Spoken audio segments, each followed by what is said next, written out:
Hey guys, welcome to the channel. I've been making Elden Ring TikToks for a while now, so I felt like it was time that I made something a little more comprehensive. This video covers almost everything I've got on Marika, so it should provide context for most of the important events in the game. A lot of the lore is up for interpretation, so I'll try to be clear about when I'm speculating, but I'm not going to be able to fully explain everything in this video. I'll do my best to give more details in some future videos, but in the meantime, feel free to add on or ask questions in the comments. The Erdtree was preceded by another tree called the Great Tree, also known as the Crucible of Life and the One Great. All life was once blended together in the Great Tree, but it was somehow fractured by a god called the Greater Will. This fracturing caused births and souls to come into being. It's unclear whether births and souls existed before this, since there is life that exists outside the Erdtree's purview, though. The ancient dragons were led by the dragon lord Placidusax, and a dragon god that I believe is the Glomide Queen for reasons I'll discuss later in this video. Unlike modern dragons, the ancient dragons are immortal. They have stone scales and they wield red lightning that's also called primordial lightning. The home of the ancient dragons is a royal city floating in the sky called Farum Azula, and it exists within a storm beyond time, although it's hard to say what being beyond time really means. Just as the Erdtree seems to link Queen Marika and the Elden Lord, I think the Great Tree linked the Dragon God and the Elden Lord Placidusax. Because the term Elden Lord is used for Placidusax, the Elden Ring is likely involved in both cases as well. The fire giants live in the mountaintops, where there were once ice dragons until the giants chased them away. The fire giants invented the art of smithing and used a great forge to house the flame of the fell god they serve. Apparently, this god lurks within every fire giant, and you can see its face on the chest of every frozen giant on the mountaintop, just like you can on the fire giant boss. The giant's forge can be used to reach Farum Azula somehow, so I believe that the fire giants are more closely connected to Farum Azula than they appear. I believe one other person may have used the forge to travel to Farum Azula as well, but I'll be discussing them later on.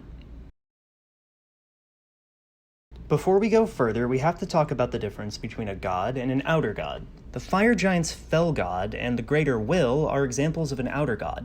They are enormously powerful beings that seem to be able to influence the lands between in many different ways.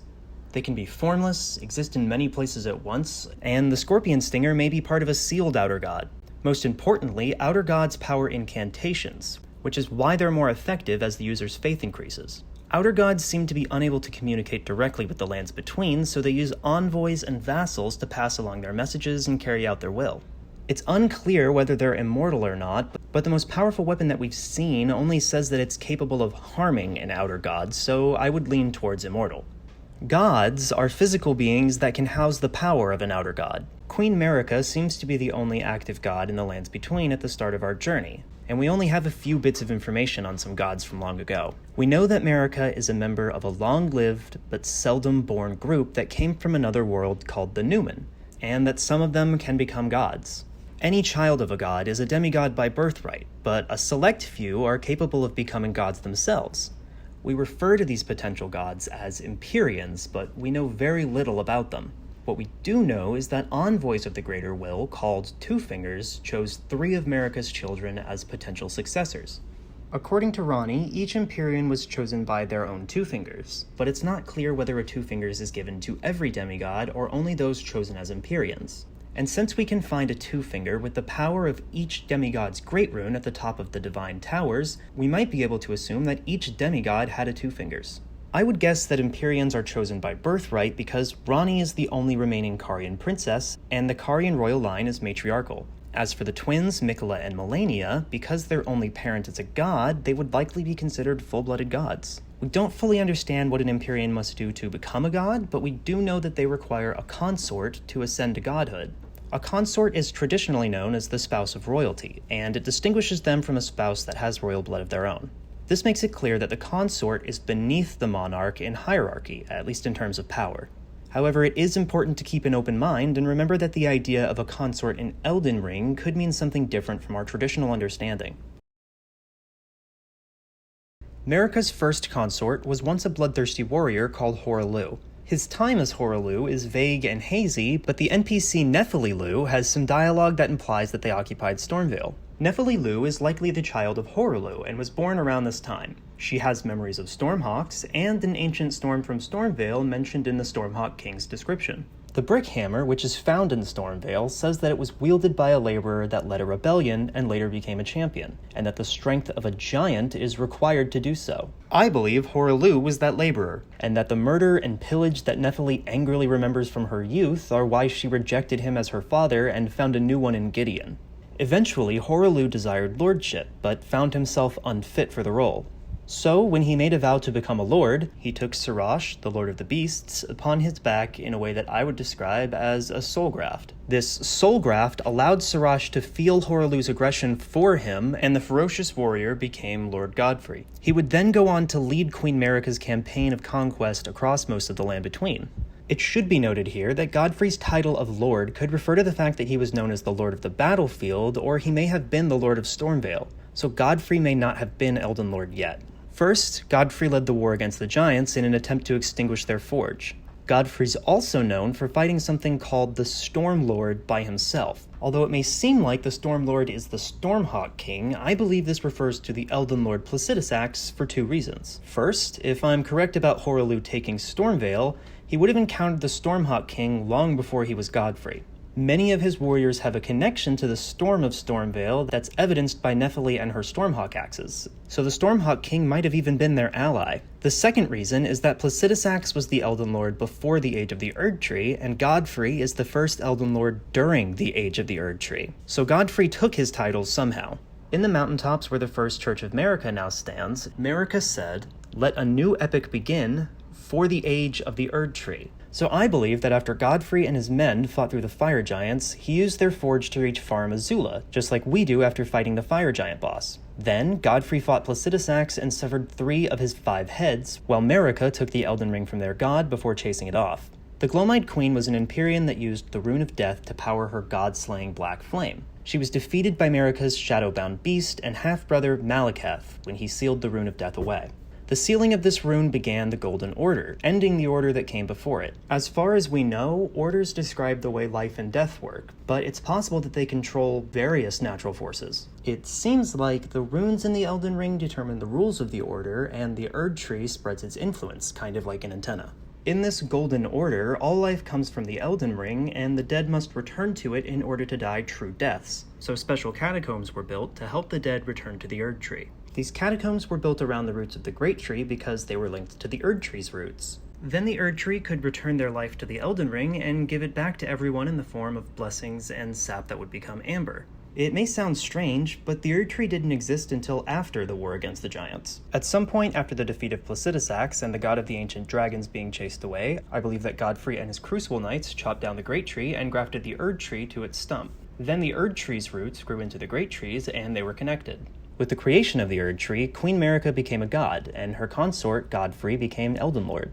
This was likely when Godfrey and Marika founded the capital city of Lindell and had their children. Although it is possible that Lindell was founded before the Erdtree's existence, it does seem as though it was built around the Erdtree. Their favorite child was Godwyn the Golden, but the fell twins Morgott and Mohg were born as cursed beings called the Omen. Royal Omen are locked away underground and kept a secret, so Godwyn is known as an only child by most. It seems like Godfrey may have known peace for a period of time, but it wouldn't last forever. Eventually, Godfrey and his warriors left on a campaign to conquer the Weeping Peninsula and Caelid.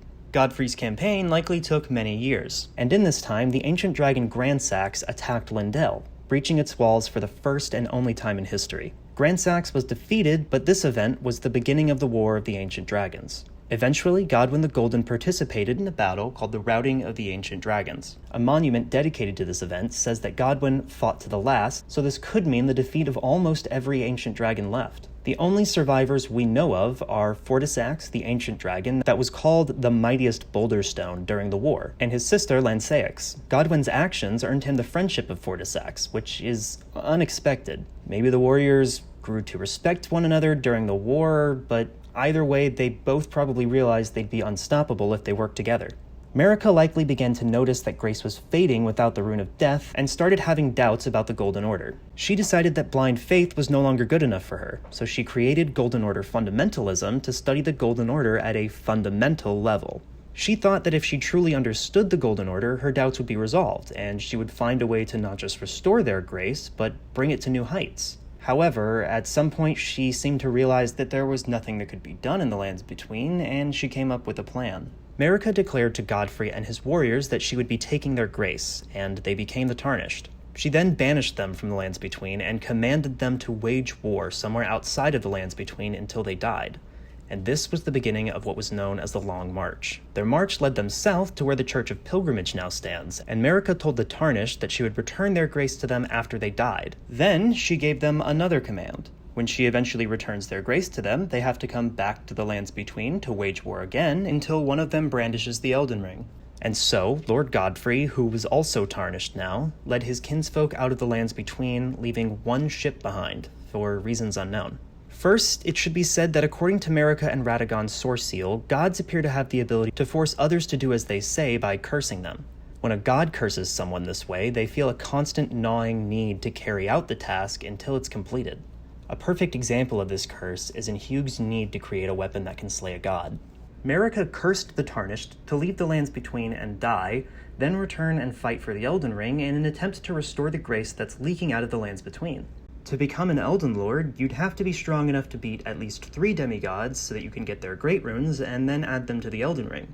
All runes, including Great Runes, are made of the Grace of Gold, which is essentially life energy. It seems like the Elden Lord is connected to the Elden Ring, so when you become Elden Lord, all your collected runes and Great Runes are added to it. In my opinion, it looks like we're adding grace to the Elden Ring to keep it from dying. I think some of the Tarnished may have been reborn or reincarnated in other lands, like in Fia's case.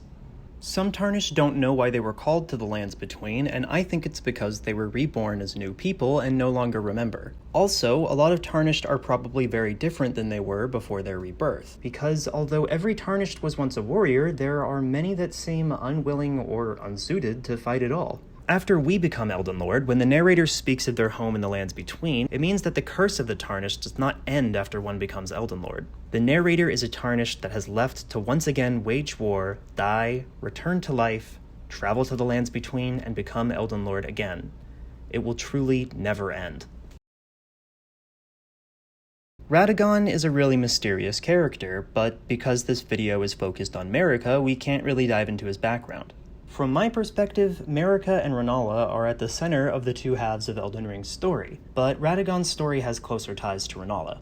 So I'll take a closer look at his story in a video dedicated to Rennala, but for now I'll do a slightly abridged version. Radagon's backstory pops into existence out of nowhere at the beginning of the First Liurnian War, which probably started at some point between Godfrey becoming Elden Lord and the beginning of Godfrey's second campaign. Radagon is known for his flowing red hair, his absolute dedication to the Golden Order, and for fighting in the First and Second Liurnian Wars. These wars were against the Carians and presumably the Academy of Raya Lucaria, with both ending in a stalemate. Radagon and Rennala apparently fell in love during or after the Second War, and they married, which joined the houses of the Erdtree and the Moon. They then had 3 children named Radahn, Rykard, and Ranni. When Marika forced Godfrey out of the Lands Between, Radagon left Rennala and became Marika's King-Consort, making him the second Elden Lord. Because Radagon went through the trouble of reforging the great sword given to him by Rennala upon their marriage, it seems like he still loved Rennala deeply. If so, the Greater Will likely told Radagon to become the second Elden Lord, because his devotion to the Outer God is the only thing I can think of that would be capable of making him do something that devastating. This would also mean that Marika's actions and the instructions given to the Tarnished upset the Greater Will somehow and forced them to take drastic actions. This is where Radagon's story may seem to get a bit confusing, but don't worry because I think I can explain it in a way that's pretty easy to wrap your head around. Apparently, Radagon and Marika are one person. So I believe they're in a situation that's like Dee and his brother, where they each have their own mind and body but share a soul. Radahn's Great Rune says that Radagon's children with Rennala became demigod stepchildren after he became Marika's consort, so I think that Radagon originally had his own soul. I believe Radagon used the Glintstone Cris to imbue the Amber Egg with his soul in the same way old sorcerers would use primal Glintstone blades to imbue a primal Glintstone with their soul. So, upon becoming Marika's consort, it would seem that Marika and Radagon began sharing a soul, making them one person. After becoming Elden Lord, Radagon and Marika's twins, Miquella and Malenia, were born. Because they had only one parent, they suffered afflictions from birth. Malenia has scarlet rot within her, and Miquella is cursed with eternal childhood. Something interesting is that scarlet rot is a force of death, and eternal childhood sounds like eternal birth in a way. So their curses could be the result of each of them being incomplete and therefore lacking what their twin possesses. Miquella was extremely intelligent and researched Golden Order fundamentalism to its deepest level in an attempt to cure his eternal youth and Malenia's rot. Fundamentalism relies on the laws of causality and regression. Causality concerns cause and effect that moves life forward, while regression pulls life back to the Erdtree to keep the energy in balance. Before the Golden Order, regression was possibly unnecessary because energy was able to flow from life to death and then back again in an eternal cycle. Miquella came up with the Discus of Light and Triple Rings of Light incantations, which both send out rings of light that return to the caster. Because they always return to the caster, I think that Miquella created them as mathematical proofs of the balance of causality and regression. Miquella gave these proofs to his father Radagon to check, and he proved regression could be overcome with Radagon's Rings of Light, which sends a ring of light outwards but does not return. This essentially proves that energy will either balance or dissipate in the Golden Order, ensuring a slow leak of energy from the cycle until nothing remains. One night, Ranni stole fragments of the Rune of Death from Malekith, possibly with Marika's help, and then imbued several black knives with the rune's power. Then, several black knife assassins used these knives to kill Godwyn the Golden. At the exact same time, Ranni used a black knife on herself, and each demigod only half died. One must die in body and soul to die a true death, so Ranni's body was destroyed but her soul remained, and Godwyn's soul died. Ranni tells us that she killed her body so that she couldn't be controlled by her two fingers anymore, but this meant that Godwyn's soul had to die and his body remained. Godwyn's body was eventually entombed in the roots of the Great Tree, but over time the death within it would twist it into something else. Eventually his body resembled some kind of fish-like creature, and spread death through the roots of the Great Tree all over the Lands Between in the form of Deathroot. Deathroot was the rune of death in the form of a plant that prevented the souls of nearby dead to ever return to the Erdtree. This caused a lot of life energy to leak out of the Erdtree's system and hastened its decline. After the Night of Black Knives, I think Marika understood that the Golden Order was doomed, and that the Greater Will cared more about power than life. So, Marika made a desperate move and struck the Elden Ring with her hammer that was made in the land of the Numen, cracking the Elden Ring. Radagon, an experienced smith, attempted to repair the ring using the same hammer, but the damage was done and the Elden Ring shattered. Its pieces spread throughout the Lands Between and started a war that would consume everything.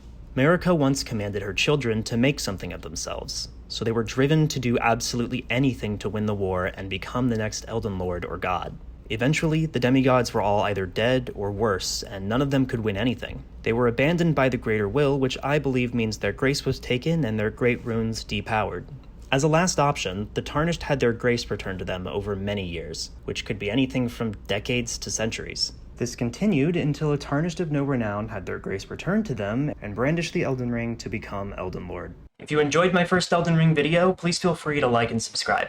If there's anything else you want me to cover, leave a comment and I'll be more than happy to. I make Elden Ring TikToks every day, and I stream every Monday, Wednesday, and Friday. Some of my favorite ideas have come out of conversations I've had with other people, so if there's anything you want to talk about, feel free to stop by and say hi.